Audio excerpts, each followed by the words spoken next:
Bismillahirrahmanirrahim. Assalamualaikum warahmatullahi wabarakatuh. Perkenalkan, nama saya Ria Indriani, kelas PMT 6A. Di sini saya akan menjelaskan tentang perkembangan komponen software. Di sini ada evolusi perkembangan software dari tahun 1950 sampai 2000. Selama 3 dekade pertama dari era komputerisasi, tantangan utama adalah pengembangan hardware komputer yang dapat mengurangi biaya pengelola dan penyimpanan data. Selama dekade tahun 1980-an, kemajuan yang pesat dari mikroelektronik menghasilkan kemampuan komputer yang lebih baik pada tingkat biaya yang lebih rendah. Namun masalah sekarang berbeda. Tantangan utama adalah mengurangi biaya dan memperbaiki kualitas solusi berbasis komputer atau solusi yang diimplementasikan dengan mempergunakan software. Software merupakan faktor kunci dalam keberhasilan suatu usaha. Software dapat membedakan satu perusahaan dari perusahaan saingannya. Perkembangan software itu yang pertama ada era pioneer atau era pertama, dibagi menjadi 3, yaitu Bit orientation, suatu orientasi di mana proses dilakukan setelah data dikumpulkan dalam satuan waktu tertentu atau dilakukan setelah data terkumpul. Lawan dari bits adalah online atau interaction proses. Keuntungan dari interaction adalah mendapatkan data yang selalu up to date. Yang kedua, limited distribution, suatu penyebaran software yang terbatas pada perusahaan-perusahaan tertentu.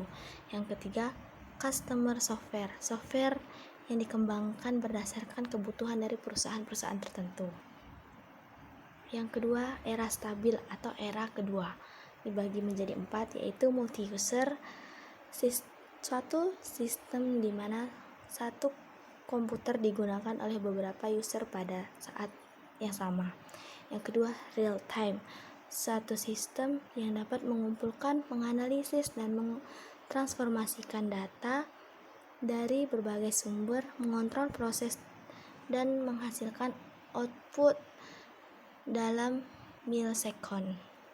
Yang ketiga, database, perkembangan yang pesat dari alat penyimpanan data secara online yang menyebabkan muncul generasi pertama DBMS atau Database Management System. Dan yang terakhir, produk software yang dikembangkan untuk dijual kepada masyarakat luas.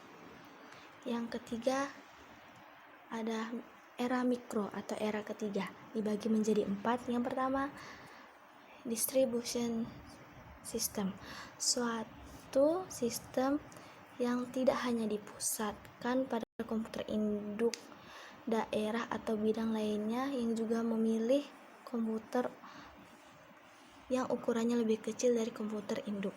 Yang kedua, embedded intelligence, suatu produk diberikan tambahan dan biasanya ditambahkan microprocessor yang mutakhir.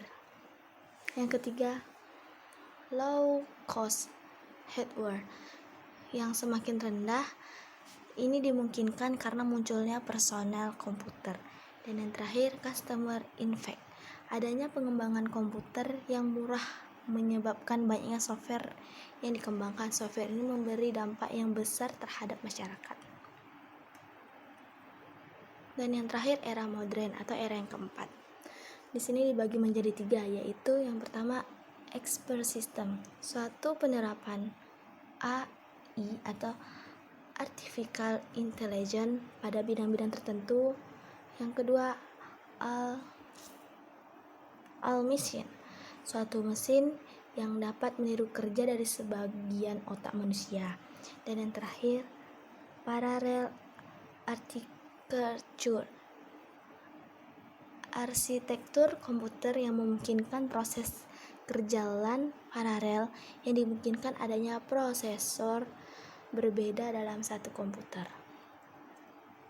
Perangkat lunak komputer atau software adalah sekumpulan instruksi atau perintah yang disusun secara logis dan berbentuk kode yang dapat dimengerti oleh komputer.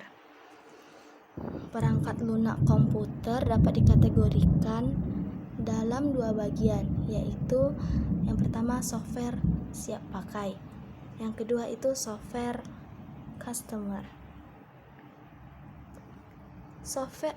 Software aplikasi dapat dikelompokkan sebagai berikut. Yang pertama, pengolah kata, contohnya itu seperti Microsoft Word. Yang kedua, presentasi, contohnya seperti Microsoft PowerPoint. Yang ketiga, ada dataset, itu contohnya seperti Microsoft Excel. Dan yang terakhir, hiburan, seperti Winamp. Sekian yang dapat saya jelaskan. Terima kasih.